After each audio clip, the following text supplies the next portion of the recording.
Nga guys, at nakasakay na ako dito sa autobus at pauwi na rin papuntang Madrid. Tapos na ang trabaho, kaya naman mag-relax muna ako dito, o 'di ba? At matutulog ako kahit papaano, makapagpahinga man lang, o 'di ba? At samahan niyo ko guys dahil nga ay ito ang aking video for today. Kaya naman, syempre kinukumusta ko yung magandang umaga.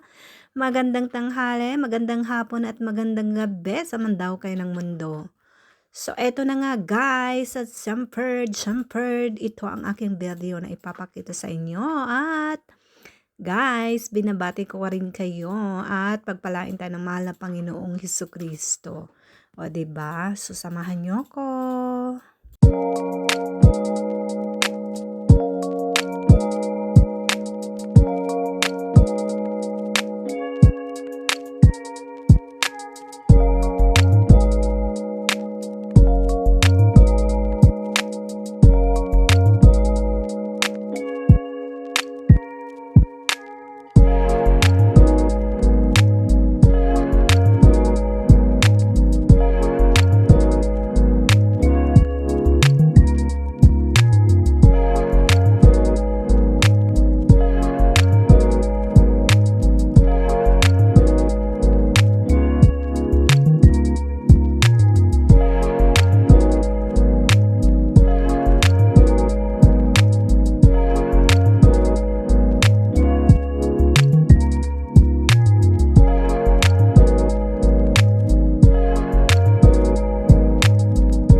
nga guys, at syempre nandito na rin kami sa Monclova, kaya naman marami akong bag dito na dala, marami akong mga anik-anik na dala.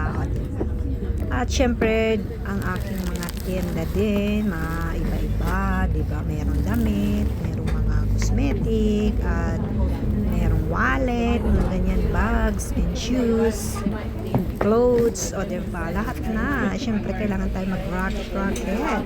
Dahil alam niyo na pag single parent ka, kailangan talagang ikaw lahat, o diba.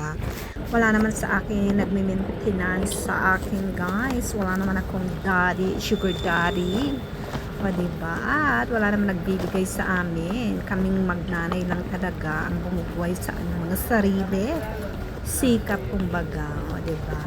Kaya naman guys, syempre wag nating iasa yung ating kabuhayan sa ibang tao, dahil mas mabuti nang tayo ang tumayo sa ating sarili, kasi mahirap na kapag dinepende natin sa ibang tao yung ating pamumuhay. May masasabi pa, o 'di ba? Ay nako, wag na lang. Alam niyo guys, mas maganda na yun kung talagang gusto, lalo yung gusto ng magulang or ng tatay or ng nanay na buhayin ang mga anak niya, o sa dami man niyang anak o panganay man lahat o ano pa man, marami siyang naging babae na naanakan, kailangan maging responsable siya, 'di ba? Para dumating man ang panahon na lumaki na yung mga anak niya at magkaroon ng mga trabaho, at syempre tatanda din tayo, is maalala ng mga anak niya yung sakripisyo bilang isang magulang na nagmamahal at responsable sa kanyang mga anak. Mas maganda yun guys. Kaya kayo ang masasabi ko, kung single parent kayo, huwag nyo nang iasa sa mga pareha nyo or ex-pareha nyo. Kailangan magtrabaho din talaga kayo, maghanap buhay kayo para magkahiwalay man kayo or ano man mangyari, walang ituturo-turo sa inyo or walang masasabi sa inyong masama, kasi alam nyo guys, mas maganda na yung ganon, o 'di ba? Kaya naman guys, ang aking mga masasabi dito ay talaga naman naging eksperyensya ko, at hindi ako umaasa kahit kanino. Yun guys, at syempre yung ating pagmamahal at respeto sa sarili, kailangan natin panatili yun.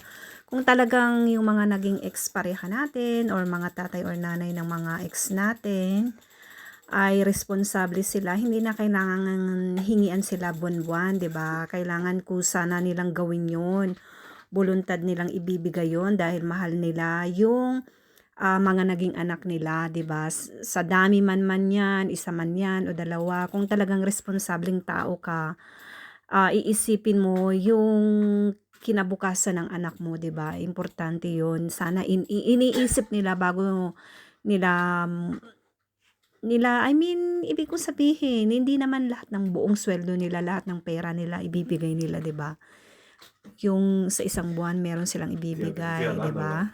Ang talagang merong mga taong masasamang ugali, pinagbubuntis pa lang sila ng magulang nila o ginagawa pa lang sila ng magulang nila, talagang yun ang pagkatao nila, mga demonyo sila, mga walang hiyang tao sila, 'di ba? Kasi kung hindi sila walang hiyang tao, alam naman nila na meron silang anak o responsibilidad, bakit nila hayaan na gano'n, 'di ba? Alam naman nila kung paano maging tao sa mundo, ang hirap. Lalo pa kaya yung mga baby na ginawa nila tapos iiwan nila or susuluhin lang ng naging ex nila, pababayaan nila, 'di ba? Yung mga taong yung para sa akin mga walang hiya, walang puso, walang kaluluwa. Kasi alam niyo kung bakit guys, alam naman nila ang responsibilidad nila bilang isang tao, bilang isang tao na may puso ka, may pagmamahal ka, kasi ginawa mo yun, 'di ba? Tapos mag-aayaw ka, aayawan mo yung responsibilidad mo. Ikaw na yun eh, dugo at naman mo yun, kumbaga. Tinanggal yun sa pagkatao mo. 'Di ba? Kaya hindi ko maintindihan may mga taong gano'n ka-irresponsible na masasamang, para sa akin masamang tao. Kasi kung hindi masamang tao, hindi niya gagawin yun.